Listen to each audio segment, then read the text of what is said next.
Hello everybody. ये देखो, US का वॉर प्लेन।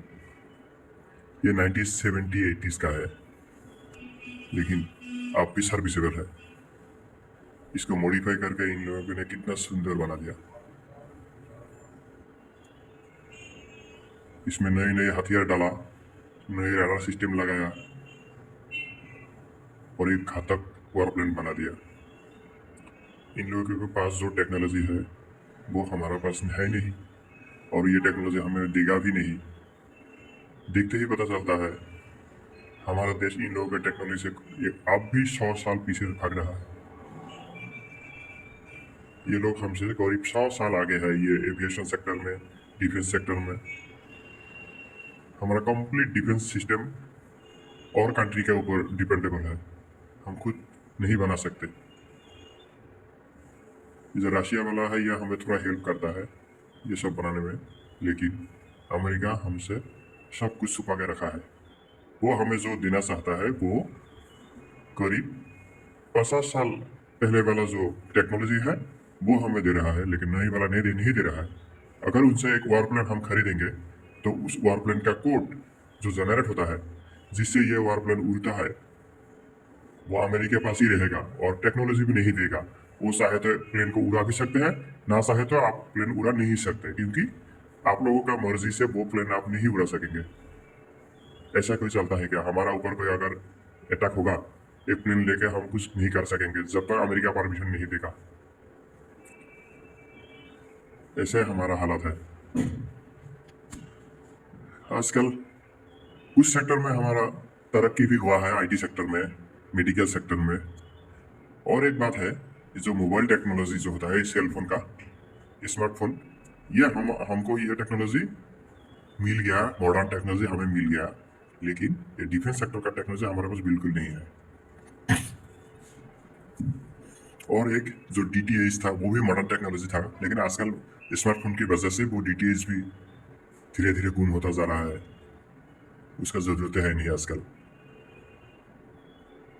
एग्रीकल्चर में जो आईटी यूज होता है, ये आईटी सेक्टर का जो सॉफ्टवेयर यूज होता है वो अमेरिका हमसे ले लेता है, लेकिन हम उनसे जो चीजें खरीदना होता है बहुत महंगा पड़ता है हमारे लिए।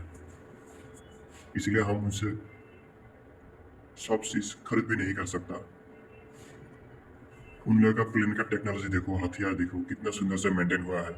करीब 50-60 साल पुराना उन लोगों का हथियार कितना सुंदर अब भी काम करता है। बहुत स्ट्रॉन्ग होता है इन लोगों का डिफेंस सेक्टर में।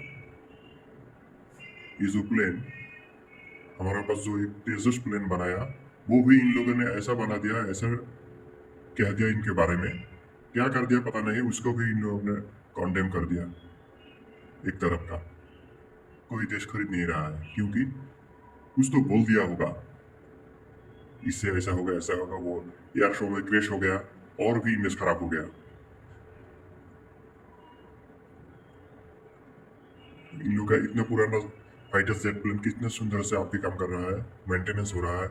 डिफेंस का बजट बहुत ज्यादा है, इसीलिए डिफेंस सेक्टर का इन लोगों का जो दबदबा पूरी दुनिया में है। पूरी दुनिया में इन लोगों का जो बेस है, इन लोगों को हथियार रखा हुआ है, मिलिट्री रखा हुआ है। दुनिया का सभी कोने कोने में इन लोगों का मिलिट्री बेस है। चाहे जापान हो, चाहे यूरोप हो, चाहे एशिया हो, कहीं पर भी जाएंगे, अफ्रीका हो, गल्फ कंट्री हो। ये भी जानता हूं मैं, जर्मनी में इतना बड़ा बड़ा डिफेंस डिफेंस का बेस बना के बैठा हुआ है अमेरिका ने। साथ में मैं ये भी कहना चाहता हूँ, हमारा देश इस सेक्टर में थोड़ा ज्यादा खर्च करना चाहिए, क्योंकि इसका डिमांड बहुत ज्यादा है। फ्यूचर में भी इसके लिए बहुत कुछ करने वाला है। लोगों के बीच में जब जब ये शंका पैदा हुआ है कोई आके इन लोगों का देश के ऊपर हमला करेगा, तो सभी देश चाहता है हमारा डिफेंस स्ट्रॉन्ग हो जाए। इसीलिए डिफेंस सेक्टर में बहुत सारा तरक्की की जरूरत पड़ गया है हमारे देश को भी। मैं यही आग्रह करता हूँ सरकार से भी, यही निवेदन करता हूँ, डिफेंस में थोड़ा जोर लगाए, डिफेंस सेक्टर को थोड़ा और एडवांस बनाए, ताकि फ्यूचर में हमारा डिफेंस सेक्टर स्ट्रॉन्ग हो जाए